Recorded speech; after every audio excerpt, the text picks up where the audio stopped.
Le foot, ce n'est pas le ballon, c'est beaucoup plus que le ballon. Et c'est ce qu'on voit justement, c'est ce que vous écrivez dans ce livre. Vous avez un autre livre qui s'appelle Flashback. Parlez-nous de la genèse de cette idée déjà.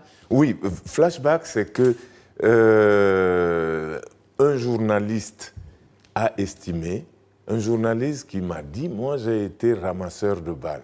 Et j'ai suivi depuis longtemps, je suis devenu journaliste, donc j'ai suivi Joseph-Antoine Bell. Il y a plein de choses, je suis sûr qu'on n'a pas comprises et j'aimerais qu'on y revienne.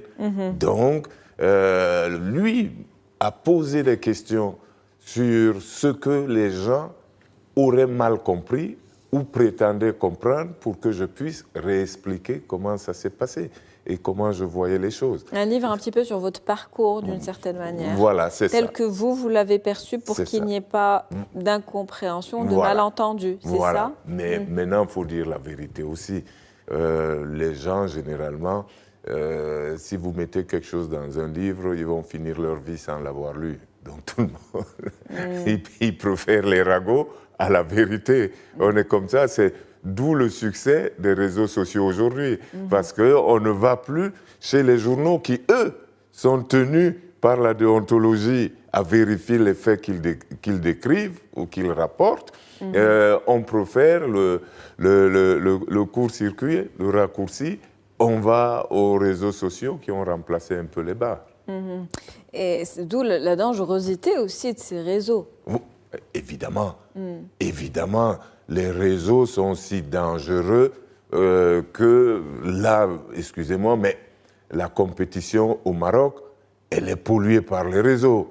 Aujourd'hui, des élections dans un pays, il y a des interférences qui viennent des réseaux avec beaucoup de mensonges. Il faudrait que les citoyens, aujourd'hui, sachent qu'ils sont à l'épreuve. C'est-à-dire que si vous êtes un vrai citoyen, vous devriez être capable de résoudre le problème des réseaux en remettant en cause ce que vous lisez et ne pas le prendre toujours à la lettre parce que le diable est caché. On fabrique de fausses vérités qui ressemblent tellement à la vérité qu'on a envie d'y croire. Donc il faut remettre ça en cause. Et là, je m'excuse aussi, mais je vais vous dire, pour moi, le Maroc, lors de cette CAN, est une victime. On a inventé victime beaucoup de son succès, visiblement. Le Maroc est victime de son succès. Le Maroc a organisé une belle CAN, mais des gens qui ne lui veulent pas du bien ont écrit. Il faudrait rappeler les principes du foot. Le Maroc est hôte de la CAN, mais le Maroc n'est pas responsable de ce qui se fait. Donc, par exemple, si vous voulez critiquer les arbitres, vous pouvez les critiquer, mais ils ne sont pas des arbitres désignés par le Maroc. Et même les infrastructures dans lesquelles vous jouez ont été mises à la disposition de la CAF.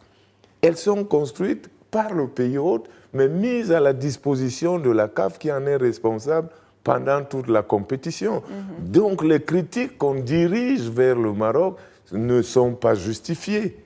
Il faudrait que tout le monde le sache.